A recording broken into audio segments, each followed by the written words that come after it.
I'm sure those idiots really do want me to shut up about them. But here's the thing. I'll say whatever the fuck I want to, period. The same way they sit around running their mouths about me. I'm gonna keep showing exactly what lying, manipulative pieces of shit they are. That's not hate. Don't flatter yourselves. You're not that important to hate. You're just a topic, a case study, something I talk about because it's relevant to the community. If you don't want me to talk about you, then stop giving me material.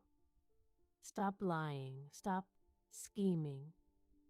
Act like normal human beings for once. Because let's be real, you're not special. You're not famous. You're not feared. You're just some assholes behind screens pretending to matter. And me? I don't hate you.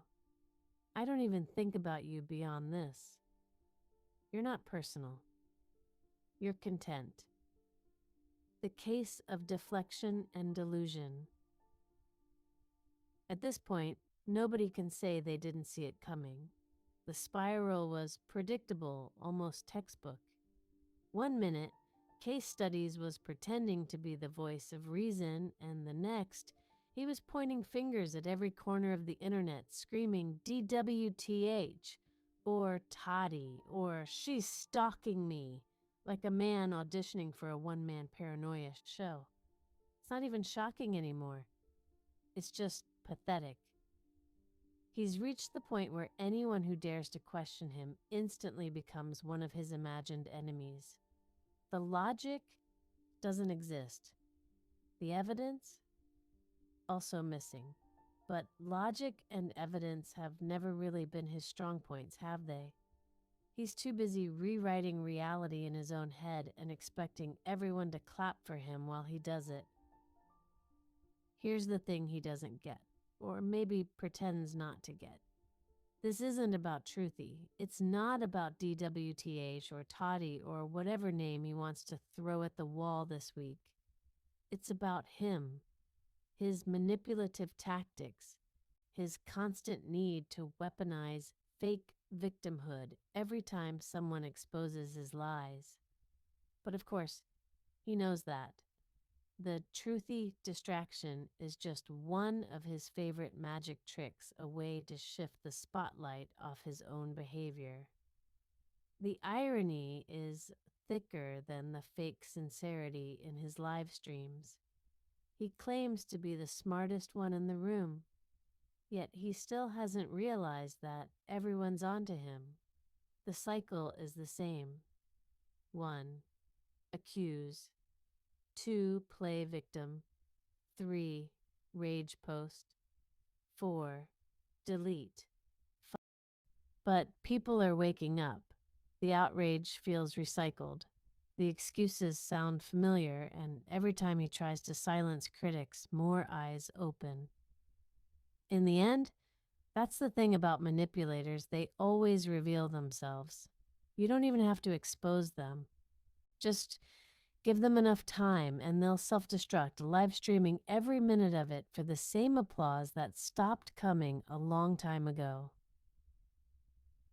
Case studies has always been predictable. Not in a clever way, more like a broken record stuck on I'm the victim. The pattern is clear. Accuse, deflect, gaslight, and then blame anyone who notices. Every time someone points out an inconsistency, he turns it into proof that they are the problem. But what he doesn't see or refuses to admit is that the people watching aren't idiots. They see the script repeating word for word, just like it did the last dozen times. His manipulation is simple but effective, until it isn't. He'll twist stories to make himself look clever, paint minor disagreements as harassment, and weaponize fake outrage like it's a shield. He's careful with words, clever with timing, and absolutely relentless about framing himself as a martyr. It's exhausting to watch, but fascinating if you step back. You can see the gears grinding, the machinery of ego spinning out of control. But the cracks are showing.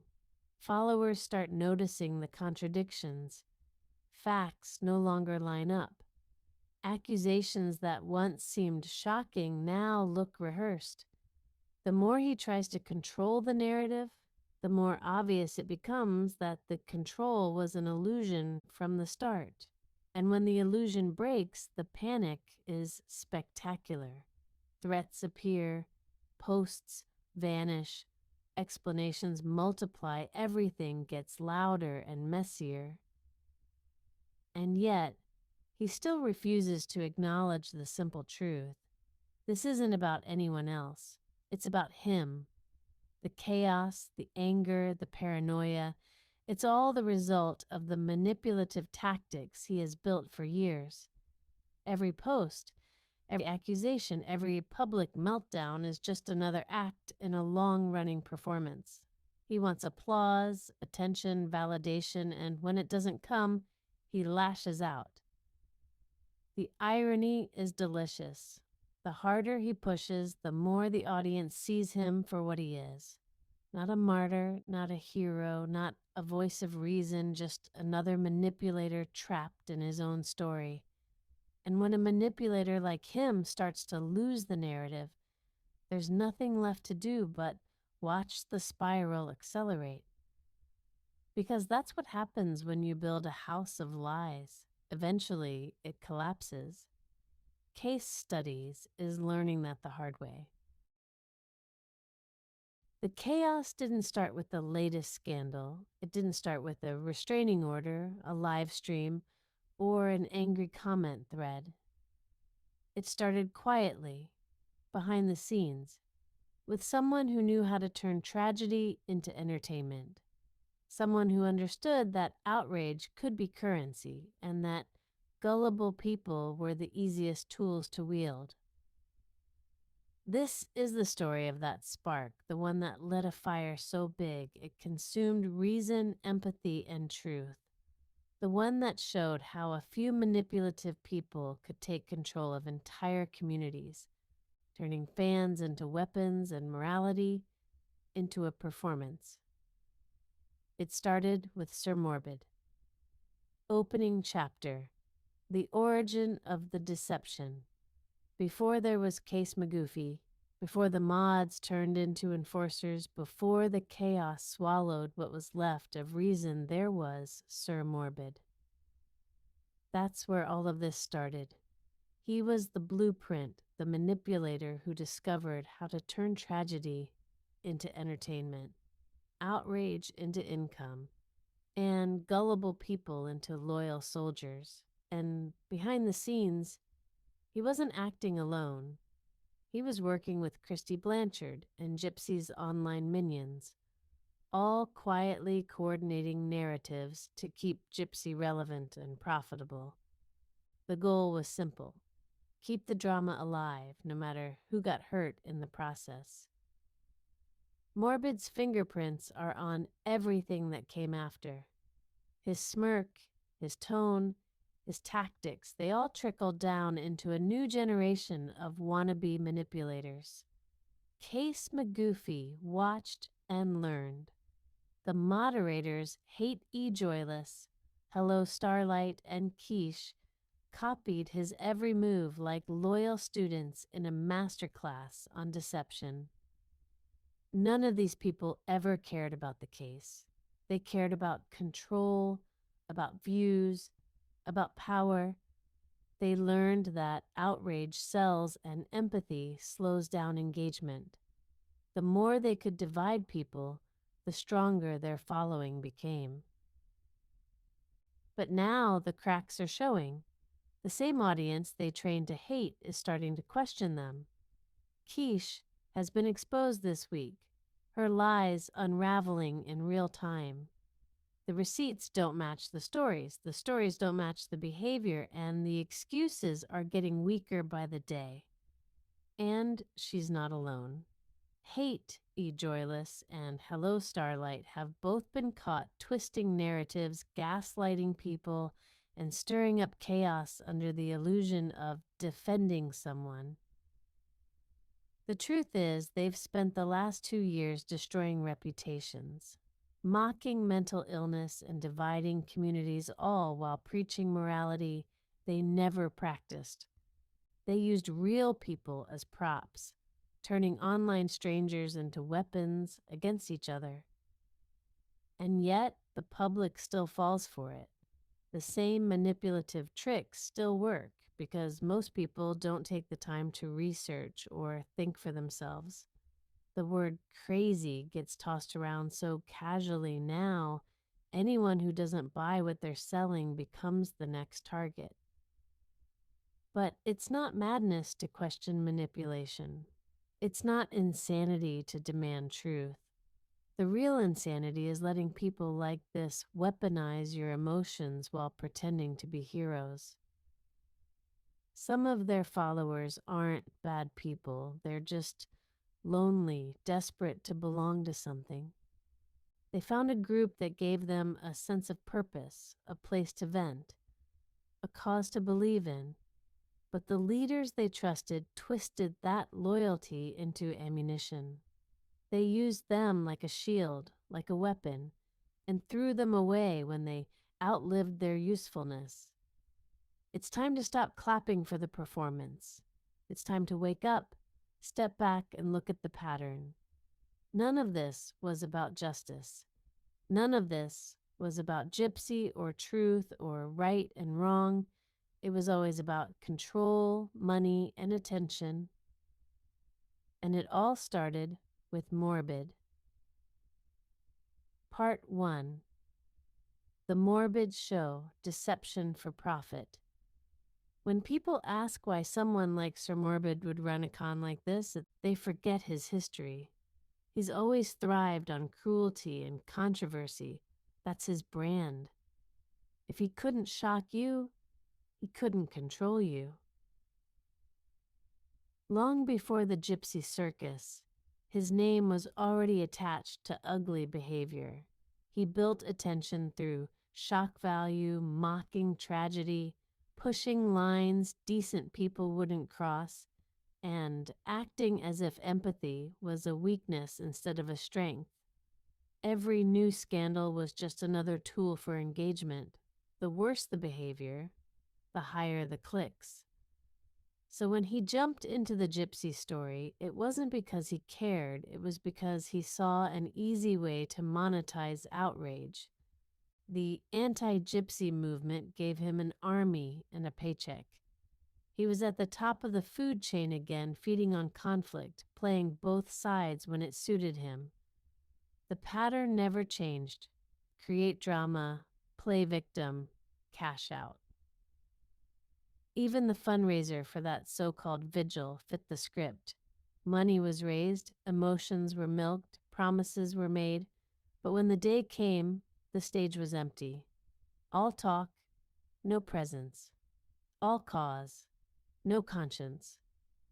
Meanwhile, his moderators defended every contradiction. They'd attack anyone who dared to question him, rewriting history and calling every scandal debunked. Loyalty over logic, that was the rule. What made it worse was how he cloaked exploitation in activism. He called himself a truth teller while behaving like the very manipulators he claimed to expose. The result?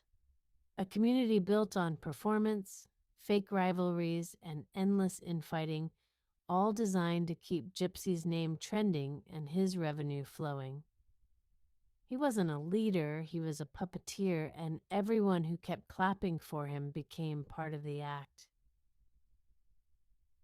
Part 2. The Puppets and the Fallout. Sir Morbid didn't build a community. He built a pyramid scheme with emotions as currency. The small creators at the bottom worked for exposure while he sat at the top, cashing in on chaos. At first, he made them feel special. You're part of something bigger, he'd say. "We're fighting for truth." It sounded noble until the truth got inconvenient. The second someone questioned his version of events or dared to have their own opinion, they were finished. Then came the betrayal live streams. He'd turn YouTube into a courtroom, inviting viewers to watch it unfold. The poor creator would walk right into the ambush, a hostile chat, cheap jokes, and Morbid sitting there smirking like the ringleader of a circus that fed on humiliation. And the audience loved it. They didn't realize they were being used unpaid extras in his show. The more chaos, the more views, the more money. It didn't matter who got hurt as long as the fire kept burning and he could film himself pretending to put it out. When people finally started connecting the dots, seeing that the enemy side wasn't really an enemy at all, the whole thing looked staged. Two fake sides screaming at each other while the same few names profited behind the curtain. The audience thought they were fighting for justice. In reality, they were choosing which puppet master they wanted to believe. And when it all started to collapse, Sir Morbid did what he always does. He moved on. New topic, new outrage, new audience, no accountability. Just another trail of wreckage and a community left fighting ghosts. It wasn't just manipulation, it was a business model. He didn't just scam money, he scammed belief. He made people feel like they were part of something meaningful when really they were just fuel for the algorithm. And now, the same people he fooled are still defending him because once someone's ego is tied to a lie, they'll protect that lie harder than they ever protected the truth.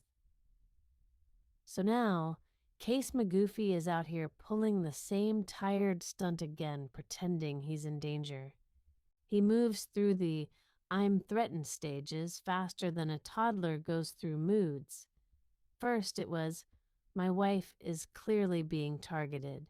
Then, when someone asked what that even meant, he hits us with, "I'm not explaining myself." Then, magically, it was a vague threat. A vague threat? That's not how you painted it when you were fishing for sympathy from your comment section. You can practically see the gears turning, setting up a fake harassment storyline. Same playbook he's been using for years. E. Joyless was the attack dog. Every time someone questioned Morbid, she was there within seconds, claws out and logic nowhere to be found. Her motto was simple: defend first, think later. Facts didn't matter. What mattered was silencing dissent.